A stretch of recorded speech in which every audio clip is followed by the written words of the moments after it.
Hey everyone, and welcome back.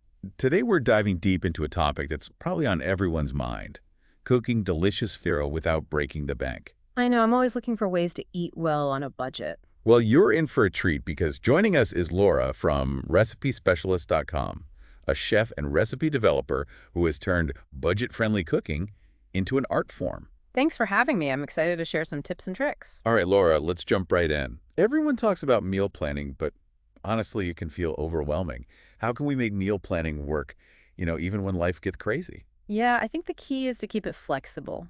Instead So of planning out every single meal, focus on categories, like Taco Tuesday. I like where this is going. It doesn't have to be the same tacos every week, but having a theme helps you stock up on things like tortillas, beans, and whatever proteins on sale that week. So it's more like setting up a framework, leaving room for, well, life to happen. Exactly. And don't forget about your pantry staples. Buying things like rice, lentils, or pasta in bulk, especially when they're on sale, can really stretch your budget. That's a great tip. Bulk buying can be a lifesaver, but there's a trick to it, right? Great. Don't just buy blindly. Do a little math, compare the unit prices to make sure you're actually getting the best deal. Sometimes those smaller packages are surprisingly cheaper. I've definitely been fooled by that before. Okay. Okay, what about fresh produce? It's tricky to buy in bulk because it doesn't last as long. That's where seasonal savvy comes in. Seasonal savvy. When you shop for fruits and vegetables that are in season, they're typically more abundant and cheaper. And don't forget about frozen veggies. Ah, frozen veggies. They get a bad rap sometimes. They're picked at peak ripeness and flash frozen, Yeah. which actually locks in the nutrients. Plus, you can use only what you need, so less waste. So frozen veggies are not just a backup plan. Definitely not. They can be a smart, healthy, and affordable choice. I'm sold. Now, Laura, you've got this concept you call hero ingredients. What makes an ingredient a hero in your kitchen? Well, hero ingredients are affordable, versatile, and packed with possibilities. Like eggs. Eggs, a classic. They can be scrambled for breakfast, whipped into a frittata for dinner, Hmm. or baked into snacks or dessert. Okay, so these are ingredients that can do it all. What other heroes should we be looking for? Lentils are another fantastic one. Packed with protein and fiber, they can be used in soups, stews, salads, even veggie burgers. Lentils, they're so versatile. And don't forget about canned tomatoes, potatoes, and cabbage. They're all budget-friendly and so adaptable to different cuisines and dishes. All right, so we've got our hero ingredients. Now let's put them to work. Can you walk us through one of your favorite go-to recipes that really showcases budget-friendly cooking? Sure, my hearty lentil soup is a perfect example. Packed with flavor and nutrition, and it costs just a few dollars per serving. Okay, lentil soup. Now, lentil soup can sometimes be a bit bland. What's your secret to making it truly delicious? It's all about building layers of flavor.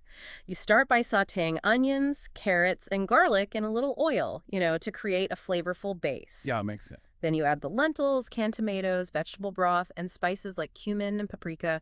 Those warm spices really add depth. I love how you're emphasizing spices.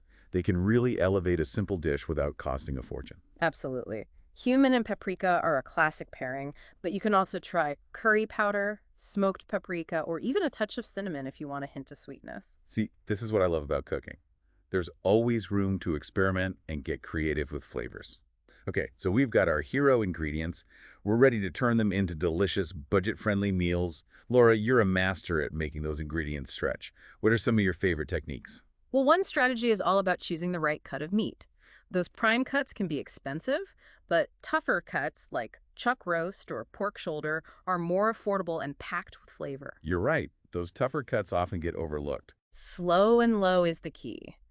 Braising or slow cooking breaks down those tough fibers.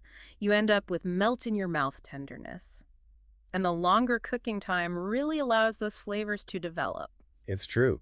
Slow-cooked meals are always so flavorful. And you're saving money at the same time. What about chicken? Any secrets for stretching that ingredient? Absolutely. Bone-in chicken is your best friend. Not only is it more economical, but those bones add so much flavor to your dishes. More flavor and more for your money. That's a win-win. It is. And don't throw away those bones after you've cooked the chicken. They're perfect for making homemade stock. Homemade stock. That sounds a little intimidating. It's easier than you think. Just simmer those bones with some vegetable scraps, herbs, and water for a few hours.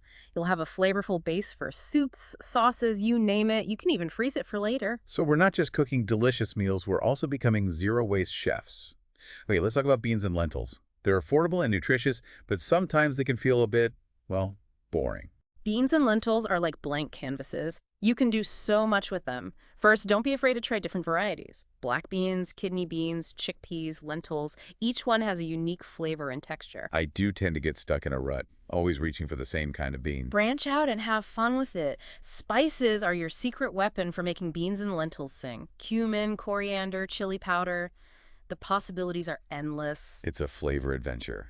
What are some of your favorite dishes that showcase the versatility of beans and lentils? In the summer, I love making a black bean and corn salad. It's so refreshing. You just combine black beans, corn, diced red onion, bell pepper, and cilantro with a simple lime vinaigrette. That sounds perfect for a hot day. Now, we talked about eggs earlier. They truly are a breakfast, lunch, and dinner hero. Eggs are amazing, packed with protein and nutrients, and they can be transformed into so many things. One of my favorite ways to use eggs is in frittatas. Frittatas always feel so fancy. They are easy to make, though. You saute some veggies, whisk some eggs with a little milk, pour the mixture over the veggies, and bake. You can add different cheeses, herbs, spices. Get creative with it. Okay, Laura, I have to ask about food waste. It's something I struggle with. What are your top strategies for minimizing waste? Reducing food waste is good for the planet and your wallet. One simple thing is to store your produce properly. Some fruits and vegetables need to be refrigerated, while others are better off at room temperature. I've definitely thrown away wilted greens because I didn't store them correctly. And don't forget about your freezer. It's the best for preserving food. You can freeze leftover meals, extra fruits and vegetables, even bread. Freezing is a lifesaver. What about grocery shopping? Any tips for making the most of those sales and deals? Plan your meals around the sales. Pay attention to those weekly flyers. Stock up on pantry staples when they're on sale, and buy in bulk when it makes sense. It's so easy to just fall into your usual routine at the grocery store. And don't forget about coupons. They can save you money, especially if you like specific brands. Many stores also have loyalty programs with rewards and discounts. It's all about being a savvy shopper. Now, what about community resources? Are there any programs you recommend for those who might need a little extra help with groceries? There are so many great community resources out there. Food banks and pantries provide free or low-cost groceries for individuals and families. It's good to know that those resources exist. And many farmers markets accept SNAP benefits, so people with limited incomes can buy fresh produce. Access to fresh food is so important. Now let's shift gears a little. We've been talking a lot about stretching our food budget, but I also want to talk about the social aspect of food. How can we enjoy those gatherings with friends and family without overspending? You're right, food is about so much more than just eating. It's about connecting and sharing experiences. And those experiences don't have to be expensive. So what are some budget-friendly ways to entertain and connect with loved ones over food? Potlucks are a great option. Everyone brings a dish to share. It's a fun way to try new things, and it lightens the financial load. I love a good potluck. Another idea is cooking nights. Get together with friends or family, choose a recipe, and cook together. You can split the cost of the ingredients, and you get to enjoy the process and connect. Those are great ideas. Plays a role in healthy eating and budget-friendly cooking. Absolutely. Being mindful of portion sizes can help you eat less, reduce waste, and stretch your ingredients further. What are some simple tips for practicing portion control? When dining out, share a dish with a friend or take leftovers home. Restaurant portions are often huge. At home, try using smaller plates and bowls. It can trick your brain into thinking you're eating more than you are. Those are great tips. Okay, Laura, as we wrap up this part of our deep dive, what are your top 3 takeaways for listeners who are trying to cook on a budget? My top 3 tips are: plan your meals and shop strategically. Be creative and resourceful in the kitchen, and remember that cooking on a budget is not about deprivation. It's about finding joy in cooking and creating delicious, healthy meals that won't break the bank. Fantastic advice. I'm feeling inspired and ready to take on my kitchen with confidence. Welcome back, everyone. We're diving into the final part of our deep dive on budget-friendly cooking. We've covered some fantastic strategies already, but now it's time for those ninja-level techniques that can elevate your cooking game even further. Laura, you mentioned substitutions earlier. Can you share some of your favorites that save money without sacrificing flavor?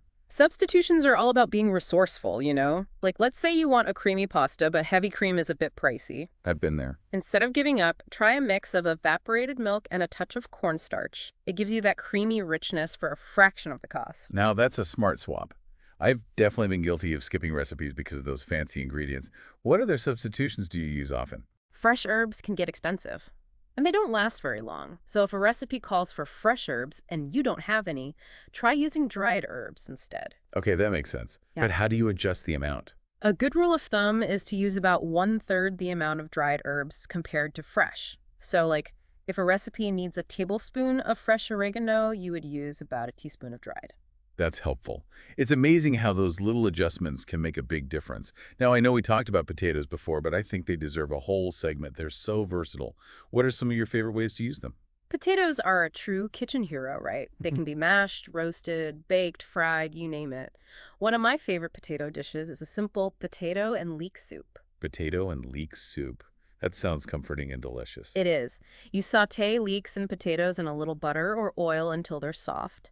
Then you add vegetable broth and simmer until the potatoes are tender. You can blend it for a smooth soup or leave it chunky. I love how customizable it is.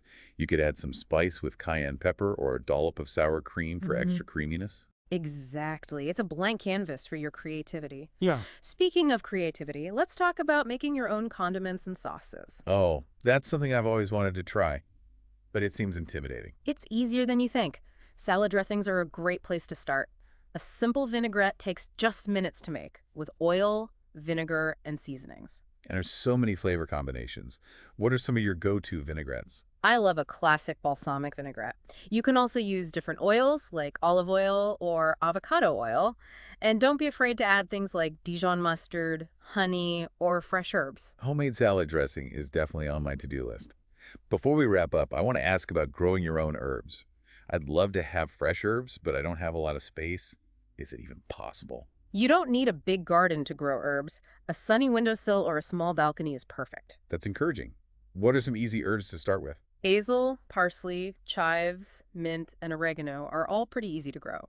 You can start them from seeds or buy little plants from a nursery. I love that. It's so much cheaper than buying those tiny containers of herbs from the store. And there's nothing quite like adding your own homegrown herbs to your dishes. It makes the whole experience even more special. Laura, this deep dive has been incredible. I'm feeling so inspired. As we wrap up, what's the one thing you hope listeners will take away from our conversation? I hope they'll embrace the joy of cooking on a budget. It's not about limitations. It's about being creative and resourceful and finding joy in making delicious, healthy food without spending a fortune. Beautifully said, Laura. And remember, listeners, cooking is a journey, not a destination. Embrace the adventure, experiment in the kitchen, and never stop exploring the delicious possibilities of affordable cuisine. Happy cooking, everyone! That's it for our deep dive into cooking on a budget. We hope you've enjoyed it and learned some valuable tips and tricks along the way. Remember, with a little planning, creativity, and a dash of culinary courage, you can create amazing meals that are good for your wallet and your taste buds. Until next time, happy cooking.